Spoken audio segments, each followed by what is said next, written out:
Welcome to American Pulse and Paranormal. For the ultimate immersive experience, we recommend putting on your headphones and letting the haunting sounds of rain and eerie stories envelop you. Dive deep into the chilling world of true horror stories and paranormal phenomena. Our channel brings you spine-tingling tales narrated against the soothing backdrop of rain, enhancing your experience with every eerie detail. Whether you're here for a bedtime scare or to immerse yourself in the unknown, we've got the perfect blend of fear and fascination just for you. Story 1. The Haunted Gift. Jack was always the type of person who loved giving thoughtful gifts. Every Christmas, he went out of his way to find the perfect present for each member of his family. This year, he decided to visit a quaint little antique shop that he had never noticed before. The shop was tucked away in a quiet corner of town, almost hidden from view. As Jack stepped inside, he was greeted by the musty smell of old books and the soft creaking of wooden floorboards. The shop was filled with all sorts of antique items, from vintage clocks to dusty old paintings. Jack wandered through the aisles, searching for something unique for his sister, Emma. In the back corner of the shop, he spotted an old, ornate doll sitting on a shelf. The doll had porcelain skin, blue glass eyes, and curly blonde hair. It wore a delicate lace dress that was slightly yellowed with age. Jack immediately felt drawn to the doll. It seemed to have a certain charm and elegance that he knew Emma would love. He picked up the doll and brought it to the shopkeeper, an elderly woman with kind eyes and a gentle smile. "How much for this doll?" Jack asked. The shopkeeper's smile faded slightly as she looked at the doll. That doll has a bit of a history," she said softly. "It was once owned by a little girl named Abigail. She loved the doll dearly, but she passed away under mysterious circumstances." Jack felt a chill run down his spine, but he brushed it off. "I'll take it," he said, paying for the doll and leaving the shop. That night, Jack wrapped the doll carefully and placed it under the Christmas tree. Emma was delighted when she unwrapped her gift the next morning. She cradled the doll in her arms and smiled up at Jack. "Thank you, Jack. It's beautiful." However, strange things began to happen shortly after the doll entered their home. Emma would wake up in the middle of the night to find the doll in a different position than she had left it. Doors would creak open on their own, and soft whispers could be heard echoing through the house. One evening, Jack decided to investigate. He stayed up late, watching the doll from a distance. As the clock struck midnight, the doll's eyes seemed to glow with an eerie blue light. It slowly turned its head towards Jack, and a cold, sinister smile spread across its porcelain face. Jack's heart raced as he approached the doll. "What do you want?" he whispered, his voice trembling. The doll remained silent, but the whispers grew louder. Jack could hear Abigail's voice, pleading for help. He realized that the doll was a vessel for her restless spirit, trapped between worlds. Determined to put an end to the haunting, Jack researched ways to release Abigail's spirit.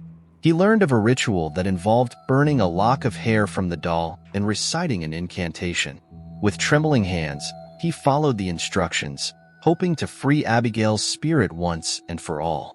As the doll's hair burned, the whispers grew louder, then suddenly stopped. The doll's eyes returned to their normal glassy state, and the cold presence in the house seemed to dissipate. Emma hugged Jack tightly. "Thank you for saving us," she said, her voice filled with relief. Jack sighed, feeling a weight lift off his shoulders. "Merry Christmas, Emma. Let's hope our next Christmas is a little less eventful." The doll, now lifeless, was placed back in the antique shop, where it would wait for its next unwitting owner. The shopkeeper watched as Jack left, a knowing smile on her lips. She knew that some gifts were better left unopened. Story 2. The Ghosts of Christmas Past. The Jones family had always cherished their Christmas traditions. This year, they decided to do something different and rent a cozy cabin in the mountains. The cabin, known as Evergreen Lodge, was said to be a charming retreat, perfect for a quiet holiday away from the hustle and bustle of the city. As they arrived at the lodge, the family was immediately taken in by its rustic charm. The wooden structure was adorned with twinkling Christmas lights, and a light snowfall added to the picturesque scene. Inside, a roaring fire crackled in the stone fireplace, and the scent of pine filled the air. However, the lodge had a dark history that the family was unaware of. Decades earlier, the cabin had been the site of a gruesome murder-suicide. A man named Robert Hawthorne had killed his family on Christmas Eve before taking his own life. The lodge had remained vacant for years, its dark past forgotten by most. On their first night at the lodge, the Jones family settled in, excited for a cozy holiday. As they gathered around the fireplace, they began to hear faint whispers. At first, they dismissed it as the wind, but the whispers grew louder, echoing through the halls. That night, Emily, the youngest of the Jones children, woke up to find a ghostly figure standing at the foot of her bed. The apparition was that of a young girl, her face pale and eyes hollow. Emily screamed, waking the entire family. Mr. and Mrs. Jones rushed to Emily's room, but the ghostly figure had vanished. Emily sobbed, describing the terrifying vision to her parents. They tried to reassure her, believing it to be a nightmare. However, the following nights brought more encounters. Mrs. Jones saw the figure of a man in the hallway, his face twisted in anguish. Mr. Jones heard footsteps echoing through the lodge, even though no one was there. The ghostly apparitions seemed to become more frequent and more menacing with each passing night. Desperate to find answers, Mr. Jones delved into the history of Evergreen Lodge. He discovered the tragic story of the Hawthorne family and realized that their spirits were still trapped in the cabin, reliving their final moments. Determined to help the restless spirits find peace, the Jones family decided to hold a seance on Christmas Eve. They gathered around the dining table, lighting candles and reciting prayers for the lost souls. As they closed their eyes, they felt a cold presence fill the room. The ghostly figures of the Hawthorne family appeared before them, their faces etched with sorrow and despair. Mrs. Jones spoke softly, her voice trembling. "We are here to help you find peace. Please, tell us what we can do." The spirits remained silent, but their expressions softened. The Jones family continued to pray, asking for the release of the trapped souls. Suddenly, the air grew warmer, and the ghostly figures began to fade. The whispers ceased, and a sense of calm filled the lodge. The next morning, the Jones family woke to find the lodge bathed in sunlight, a stark contrast to the previous nights. They felt a newfound sense of tranquility, knowing that the spirits of the Hawthorne family had finally found peace. As they packed up to leave, Emily noticed a small, handwritten note on the mantelpiece. It read, "Thank you for setting us free. Merry Christmas." The Jones family left Evergreen Lodge with a sense of closure, knowing that their compassionate actions had brought peace to the haunted cabin. They vowed to always remember the true meaning of Christmas: love, forgiveness, and the hope for a better tomorrow. Story 3: The Christmas Eve Intruder. In the small, remote village of White Hollow, life was usually quiet and uneventful. The villagers knew each other by name, and the sense of community was strong. Marnie lived with her elderly mother, Margaret, in a modest house at the edge of the village. With Christmas approaching, Marnie busied herself decorating the house and preparing for the festivities.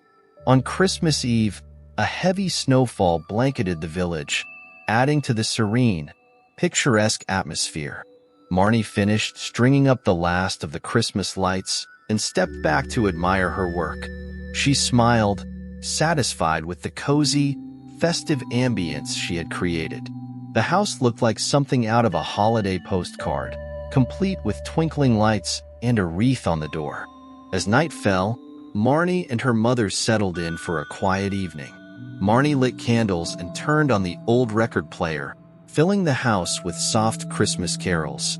They sat by the fireplace, sipping hot cocoa and reminiscing about past Christmases. Margaret's frail hands cradled the warm mug, her eyes twinkling with the reflections of the firelight. Suddenly, a loud knock at the door broke the peaceful silence. Marnie's mother, already frail and easily startled, gripped Marnie's hand tightly. "Who could that be at this hour?" she whispered, her voice trembling.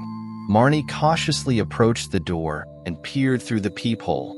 Standing outside was a tall, dark figure, their face obscured by the shadow. Marnie's heart raced as she called out, "Who are you? What do you want?"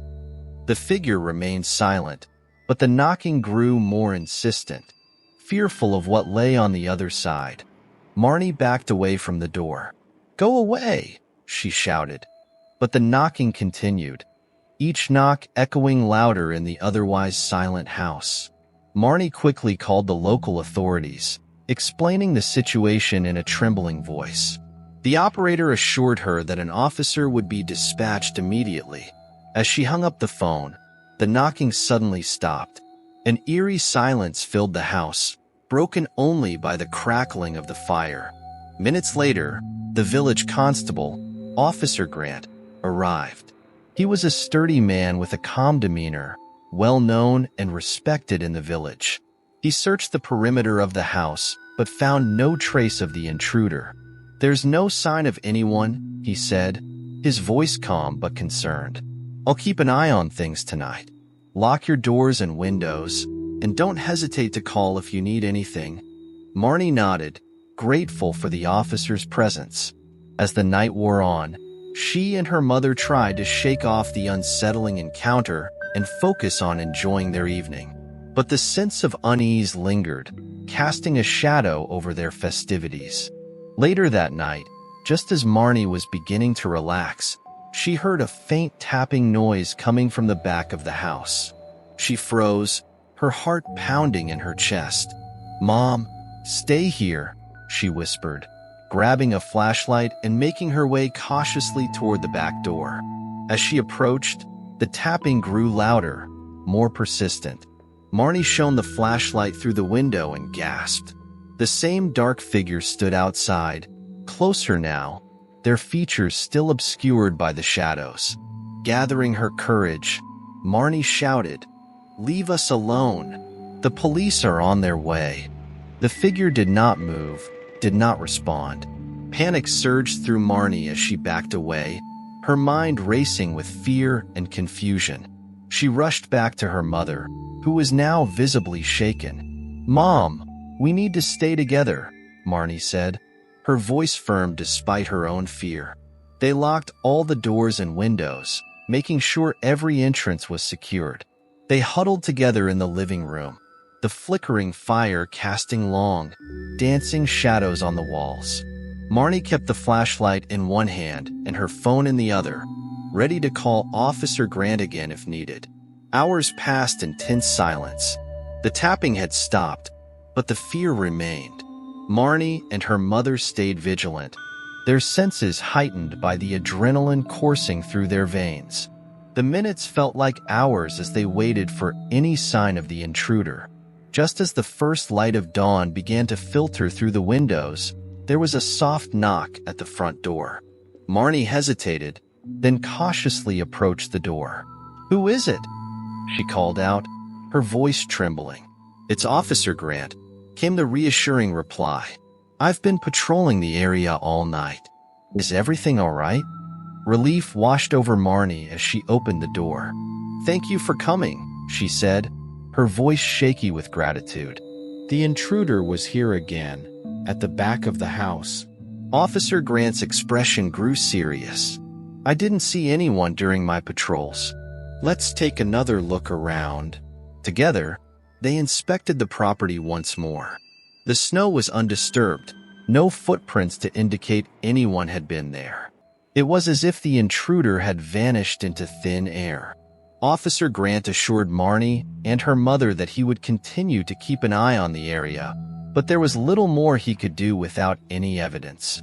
Days passed, and the memory of the Christmas Eve intruder began to fade. Life in White Hollow returned to its usual quiet routine. But Marnie could not shake the feeling that something sinister still lurked in the shadows. She found herself glancing over her shoulder more often, listening for any unusual sounds in the night. One evening, as Marnie was tidying up the living room, she found a small, folded piece of paper tucked under the edge of the rug. Her heart skipped a beat as she unfolded it. The note read, "I'm always watching." Chills ran down Marnie's spine. She knew that the intruder was still out there, somewhere. But why had they chosen her house? What did they want? The questions gnawed at her, and she vowed to remain vigilant, to protect her mother and herself at all costs. Christmas came and went, and the new year brought a fresh blanket of snow to White Hollow. Life continued, but the memory of that eerie Christmas Eve lingered. Marnie and her mother took extra precautions, making sure their home was always secure. They installed new locks, added security cameras, and kept in close contact with Officer Grant. Despite the lingering fear, Marnie tried to find comfort in the small joys of everyday life. She focused on her work, spent time with friends, and continued to care for her mother. But the note was a constant reminder that the peace they once knew had been shattered. Months later, on a cold winter's night, Marnie was closing up the house when she heard a familiar, faint tapping at the back door. Her heart raced as she grabbed the flashlight and crept toward the sound. Peering through the window, she saw the same dark figure standing just beyond the door. Determined to confront the intruder, Marnie flung open the door and shone the flashlight directly at the figure. "Who are you? What do you want?" she demanded, her voice steady despite the fear coursing through her. The figure stepped forward, revealing a gaunt, weathered face. "I'm sorry," he said, his voice barely above a whisper. "I didn't mean to scare you. I used to live here a long time ago." Marnie's anger turned to confusion. "What are you talking about?" The man sighed, his eyes filled with sadness. "My name is Thomas. I grew up in this house. It was my family's home, but we lost it years ago. Every Christmas, I come back, hoping to catch a glimpse of the life I once knew." Marnie's heart softened as she listened to Thomas's story. "But why didn't you just say something? You terrified us." Thomas looked down, shamefaced. "I didn't know how to explain myself. I was afraid you'd think I was crazy." Marnie took a deep breath, trying to process everything. "You need to understand how dangerous this was. My mother and I were terrified. You should have just talked to us." Thomas nodded, his eyes filled with regret. "You're right. I'm so sorry for the fear I caused you. I'll leave and never come back." As Thomas turned to go, Marnie called out to him, "Wait, maybe there's another way. You don't have to sneak around. If you want to visit the house, we can arrange something. But you have to promise to be honest with us." Thomas looked back, hope flickering in his eyes. "Thank you. I promise I'll never do anything like this again." Marnie watched as Thomas walked away, feeling a mix of relief and compassion. She knew the fear and uncertainty would take time to fade, but she also felt a sense of closure. By confronting her fears and seeking understanding, she had found a way to bring peace to her home once more. As she closed the door and returned to the warmth of the house, Marnie felt a newfound sense of strength. Christmas would never be the same, but she had learned that even in the face of fear, compassion and understanding could bring light to the darkest of nights. Thank you for joining us in this journey through the macabre and mysterious. If you enjoyed our stories, don't forget to hit the like button, subscribe, and ring the bell for more tales of terror. Share your thoughts and experiences in the comments below.